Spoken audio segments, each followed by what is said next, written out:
안녕하세요. 결혼한 지 20년 된 40대 여성입니다. 지금도 제가 어쩌다 이런 일을 겪게 된 건가 싶은데, 이날 이때까지 제가 얼마나 대단한 업적을 이룬 것은 아니어도 남에게 피해주지 않고 최선을 다해서 열심히 살았거든요. 그런데 최근에 시부모님을 비롯한 시댁 식구들과 겪어야 했던 갈등은 제가 제대로 살아온 게 맞나 싶은 의문을 갖게 하네요. 정말이지 생각하면 할수록 어이가 없다니까요? 남편하고는 처음 대학교에서 알게 된 사이예요. 다만 같은 전공은 아니었는데 어쩌다 보니 같은 교양 과목을 듣게 되면서 서로 안면을 트게 되었죠. 참고로 당시 저는 2학년이었고 남편은 막 복학한 저보다 4살 많은 선배였어요.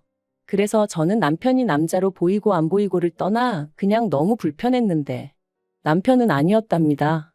자기 말로는 저한테서 빛이 나더라며 첫눈에 반했었다나요? 하지만 남편이 아무리 듣기 좋은 말을 해줘도 별로 개의치 않았어요. 사실 그때만 하더라도 저는 누구랑 연애를 하는 것에는 별 관심이 없었거든요. 그래서 남편이 사귀자고 할 때마다 이 핑계 저 핑계 대가며 번번이 거절했는데 글쎄 남편이 포기를 안 하는 거예요. 그리고 그게 1년 이상 지속되니까 나중에는 어이없기도 하고 웃기기도 하고 얼마나 내가 좋으면 저 오빠가 저러나 싶더라니까요. 그래서 결국 알겠다고 했어요. 이제 와서 말이지만 솔직히 당시 제 속마음은 그래 사귀자는 거지 결혼하자는 것도 아닌데 사귀어보고 아니다 싶으면 차버리지 그런 생각도 있었거든요. 하지만 제 예상과는 달리 저희 두 사람의 연애는 8년이나 이어졌고 결국엔 부부의 연까지 맺게 되었네요. 이제 와서 말이지만 결혼까지의 과정이 순탄치만은 않았어요. 사실 결혼 이야기가 막 나오기 시작했을 때만 하더라도 당장 저희 친정 부모님부터가 더는 시간 끌지 말라며 이러다 결혼 안 하게 되면 저도 그렇고 남편에게도 좋을 거 없다시며 성하셨거든요. 그리고 남편은 진작부터 결혼 이야기를 꺼내던 사람이었으니 저희 친정 부모님의 이런 말씀을 너무나 기쁘게 받아들였어요. 그런데 문제는 그 시기에 아버님이 하시던 사업이 부도가 나버린 거죠. 사실 아버님 사업이 조금씩 어려워지고 있는 건 남편을 통해 들은 바도 있고 해서 저도 어느 정도 알고는 있었는데 그래도 그렇게 빨리 무너져 버릴 줄은 몰랐거든요. 정말이지 이걸 어떻게 친정에 말해야 하나. 말 그대로 미치겠대요? 솔직히 헤어져야겠다는 생각은 안 했기에 어떻게 친정 부모님을 설득해야 하나 그 걱정이 더 컸던 것 같아요. 그런데 안 좋은 일은 연달아 온다더니 그게 끝이 아니었습니다. 아버님 사업이 어려워지자 빚쟁이들이 집에 찾아오기 시작했거든요. 그리고 결국 어머님께서 그 사람들을 감당해내지 못하고 알아눕게 되시면서 시댁이 말 그대로 집안이 쑥대밭이 되어버렸죠. 그리고 이 상황을 알게 되신 저희 친정부모님께선 이런 마당의 결혼은 무슨 결혼이냐고 하루빨리 헤어지라 하시대요. 지금이야 친정부모님은 오로지 제 안위만을 걱정하여 하셨던 말씀이라는 걸 알아요. 하지만 당시에는 그런 친정부모님이 어찌나 매정하게 보이고 야속했는지 모릅니다. 게다가 남편한테는 또 얼마나 미안하던지요. 가뜩이나 힘든 상황에 놓인 남편에게 제가 큰 상처를 주는 것 같았거든요. 아무튼 결국 그런 친정부모님을 설득한답시고 제가 단식투쟁을 했어요. 정말 한심하죠. 지금도 그때를 생각하면 죄송한 마음뿐이에요. 그리고 결국 자식 이기는 부모 없다고 친정부모님께서 저희 두 사람의 결혼을 허락해 주셨습니다. 저희가 결혼식을 올리던 즈음에는 시댁의 가세는 기울 대로 기운 상황이었고 그렇다 보니 결혼 비용의 80% 이상을 제가 부담해야 했어요. 저희 친정이라고 돈을 쌓아놓고 사는 것은 아니었지만 그래도 상황이 상황인 만큼 친정부모님이 애를 많이 써주신 거죠. 서울 구석에 있는 아파트긴 했어도 저희들 시작하기엔 부족하지 않을 아파트도 하나 마련해 주셨고요. 그런데 결혼식까지 다 올리고 나서야 시부모님이 하시는 말씀이 가관이었습니다.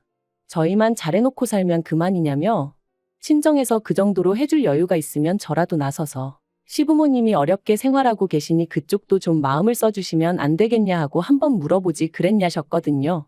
어이가 없었죠. 차라리 이런 이야기를 결혼 전에 들었더라면 결혼 자체를 다시 생각해봤을지도 모를 만큼 충격도 컸어요.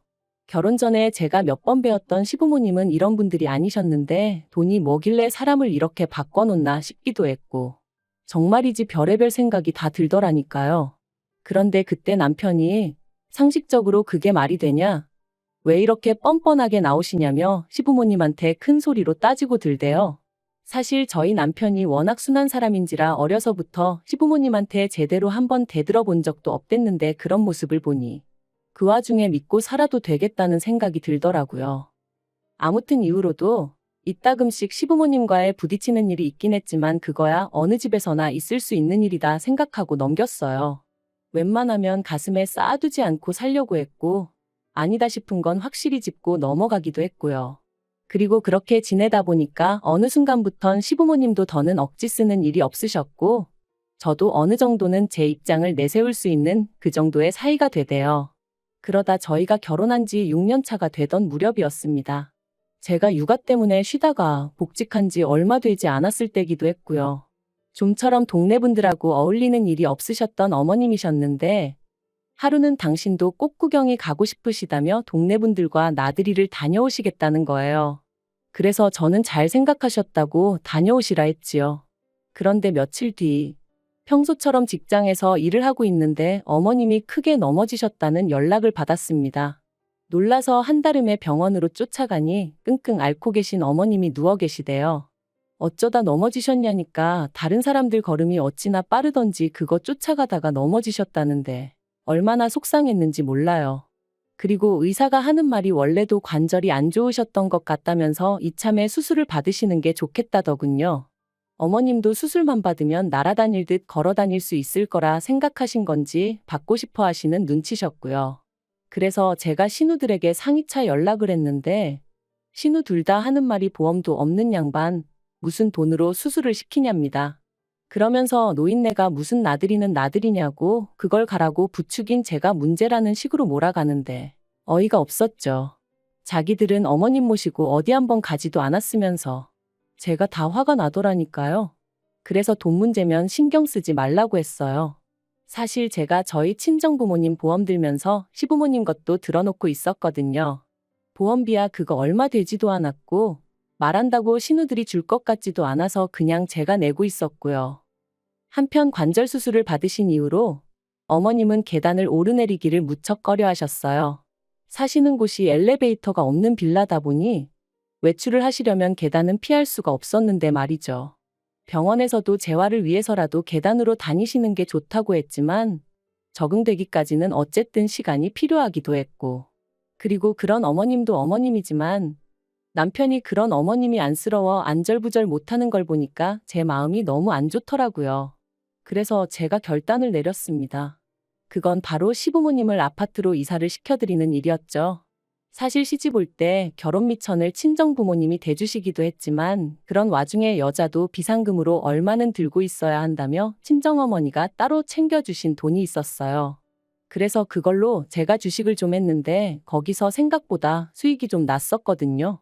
그래서 그 돈에 남편과 제가 같이 모은 적금 그리고 시부모님이 당시 살고 계신 빌라의 보증금 전부 다 싹싹 끌어모으고 그래도 부족한 건 대출받으면 어떻게든 되지 않을까 싶더라고요. 그래서 남편에게 이야기를 꺼내니 남편이 어쩔 줄 몰라 하대요. 고맙다 하면서도 미안하다 그러고 미안하다 하면서도 몇 번이나 고맙다 하고 제 성격이 원래 마음먹은 건 빨리빨리 해치우는 편이다 보니 마음먹은 그날부터 열심히 발품눈품을 팔았습니다. 그래서 덕분에 세대수가 많지 않고 급매로 나온 아파트 하나를 찾긴 했는데 계약 직전에 대출을 조금이라도 줄여볼까 싶은 생각에 신우들에게 연락을 했어요. 아무리 그래도 자기들 부모님 모실 아파트를 마련하자고 하는 건데 얼마라도 보태겠지 싶은 기대도 솔직히 있었고요. 그런데 신우들 하는 말이 남편과 저희 둘이 낸 아이디어 아니냐며 그러니까 저희 둘이 알아서 하라대요. 자기들이 보기엔 시부모님 두 분이 빌라에서도 아무 문제 없이 잘만 지내시는데 저희가 괜히 일을 벌린다는 식으로 말하면서 말이죠. 내심 야박하다 싶었지만 왠지 치사스러운 마음에 저도 두 번은 안 물었습니다. 그러냐고 알겠다 하고 말았네요. 그리고는 어차피 이렇게 된 거 이러나 저러나 제가 집어넣은 돈이 제일 많으니 제 명의로 사서 살게 해드리자 그렇게 된 거였어요. 남편하고 공동 명의로 할까 싶기도 했는데 남편이 그냥 제 명의로 사라고 하더라고요. 그리고 그렇게 시부모님을 아파트로 모셨는데 두 분 다 그때까지도 명의에 대해서는 이런 방구도 없으시더니 갑자기 트집을 잡기 시작하셨어요. 집 사는데 당신들 전세 보증금도 들어갔으면 공동 명의를 했어야 하는 거 아니냐면서 제가 마치 두 분 전세 보증금을 가로챘다는 식으로 말씀을 하시더라고요. 너무 황당하고 어이가 없어서 그러면 처음부터 제가 이사하자고 했을 때 싫다 하시지 그러셨냐니까 그건 또 못 들은 척 하시고 결국 제가 그런 시부모님께 그럼 그 보증금 빼드릴 테니 다시 사시던 곳으로 돌아가시겠냐 물었습니다. 아니면 대출이고 뭐고 두 분이서 다 갚으시겠냐고 그러면 저는 제 돈 다 빼서 나가겠다고요. 그랬더니 그제서야 더는 입 딱 다무시고 명의 가지고 왈가왈부를 안 하시더라니까요. 물론 이후로도 다른 시시콜콜한 일들로 제 속을 긁으시기 일쑤였지만요. 한편 남편과의 결혼 생활은 어느새 안정기에 접어들어 여러 가지로 만족스러운 나날이었어요. 남편이나 저나 서로 싫다 하는 건 안 하는 성격이다 보니 서로 마음고생시키는 일도 없었고 종종 주변에서 신혼이냐 물을 만큼 사이가 좋았답니다. 그런데 그런 남편이 올해 초 퇴근길에 신호등 건너다가 버스에 치여서 제대로 인사도 못하고 떠났어요. 앞으로 한 10년만 더 일하고 은퇴하자. 은퇴해서 우리 둘이 여기저기 여행 다니며 재밌게 살자. 그 무렵 남편이 입버릇처럼 하던 말이었는데 그렇게 허무하게 떠나더라고요. 인생 참 별거 없다 싶대요. 그러다 지난달이었습니다. 웬일로 시부모님도 그렇고 신우들까지 저더러 만나자고 하더라고요. 여러 가지로 정리를 좀 해야 하지 않겠냐면서 말이죠.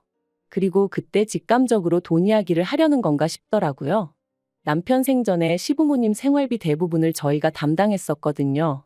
참고로 시부모님한테 저희가 100만 원, 신우 둘이 각자 25만 원씩 보내드리다가 남편 떠나고 나서는 제가 보내드리던 돈을 줄였습니다.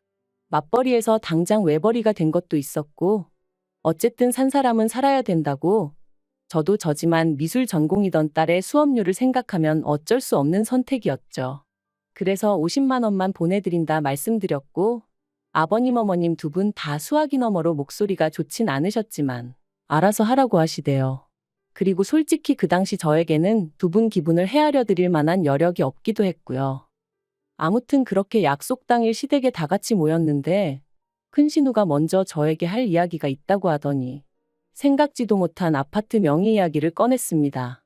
그리고 이어지는 말이 얼마나 어이가 없었는지 몰라요.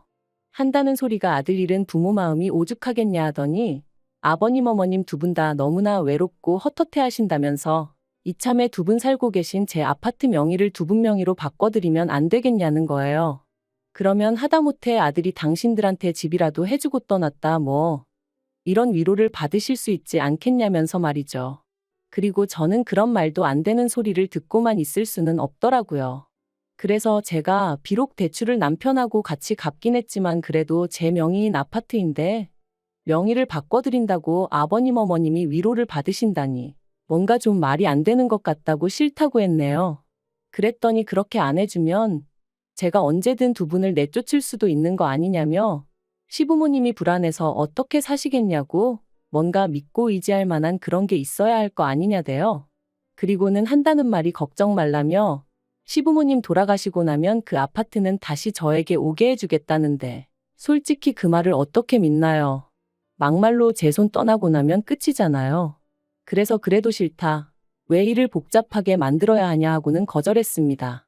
그랬더니 신우 둘 다 우리 가족을 못 믿는 거냐며 길길이 날뛰는데 못 믿는 건 오히려 시부모님이나 신우들 아니냐 했네요. 제가 재혼이라도 할까봐 걱정되니까 제 아파트라도 어떻게든 가져가려고 그러는 거 아니냐고요. 그러자 신우가 시부모님 재산도 제가 다 가져갔지만 그래도 자기들은 아무 말도 안 했었다면서. 그런데 저는 그 말을 들으니까 우라가 치밀더라고요. 막말로 그 얼마 되지도 않는 전세 보증금 진작에 내드리고 세입자를 받았으면 아니 아예 팔아버렸으면 1억은 우습게 남겨먹었을 텐데 말이죠. 아무튼 어쨌든 제 딴에는 어떻게든 시부모님을 좀 더 편하게 계시게 할 생각이었는데 신우한테 그런 소리를 듣고 앉아있으니 내가 무슨 쓸데없는 짓거리를 했는가 싶었습니다. 그래서 마지막으로 대화를 나누고 2주 만에 시부모님한테 이사하실 집 알아보시라 했어요. 지금 살고 계신 아파트 사는데 보태셨던 두 분의 보증금도 제가 10원 하나 안 빼먹고 고스란히 돌려드릴 거니 그 돈에 맞춰서 이사하시라고 했죠. 그랬더니 이제 난리가 났어요. 신우들도 저더러 아무리 자기들 오빠가 죽었어도 그렇지 하루아침에 이렇게 나올 수가 있냐면서. 그런데 제가 느낀 건 남편 죽고 나서 오히려 저를 가족이 아니라고 선포한 건 시부모님과 시누들이었거든요. 하지만 더 황당한 건 그런 와중에 시부모님이 저를 상대로 생활비를 가지고 흥정을 하려 하셨다는 거예요. 이사를 갈 때 가더라도 생활비는 예전처럼 100만 원씩 보내라고, 그러지 않으면 하늘에 있는 당신들 아들이, 그러니까 저희 남편이 저를 용서치 않을 거라나요? 그리고 저도 이때는 눈에 뵈는 게 없었어요. 그래서 남편 죽고 며느리가 시부모 생활비 챙겼다는 얘기는 들어본 적이 없다고, 생활비도 이제 못 드린다 그러니 연락하지 마시라 그렇게 내질러 버렸죠. 그리고 이후로 변호사를 만났는데 변호사 말이 저더러 신경 쓸 거 하나 없답니다. 여러 가지 조건을 살펴봐도 제 명의로 된 아파트고 명의자인 제가 그럴 의사가 없는 한 시부모님이 제 아파트를 가로채는 건 가당치도 않은 일이라면서 말해요. 그리고 저희 딸도 이젠 제가 자기 할머니나 고모들한테 어지간히 시달리는 걸 눈치챘던 건지 자긴 상관없으니 엄마 하고 싶은 대로 해 그러더라고요. 그래서 결국 친정에 들어가서 사는 쪽으로 얘기가 되어가고 있어요. 남편하고 살던 아파트는 당분간 비워두고 어머님 아버님 사시는 아파트는 생각만 하면 한숨부터 나오는 게 지금 이사 안 가신다고 버티고 계시거든요. 일단 겨울은 계시게 해야 되나 싶기도 하고. 아무튼 내년 봄쯤에는 앞으로 전망이 어떻건 간에 그냥 팔아버리려고요. 솔직히 시작부터 받은 거 하나 없었어도 남편을 생각해서 시부모도 내부모다 생각하고 두 분 돌아가시는 날까지 며느리 도리는 다 하려고 했는데 저 혼자 한 약속이지만 지키지 못하게 된 현실이 남편을 생각하면 미안하고 그래요. 하지만 남편도 그곳에서 저를 이해해주고 있겠죠. 아무튼 당분간은 제 마음 추스리고 애만 보면서 살렵니다. 시댁 쪽은 생각도 하지 않으려고요.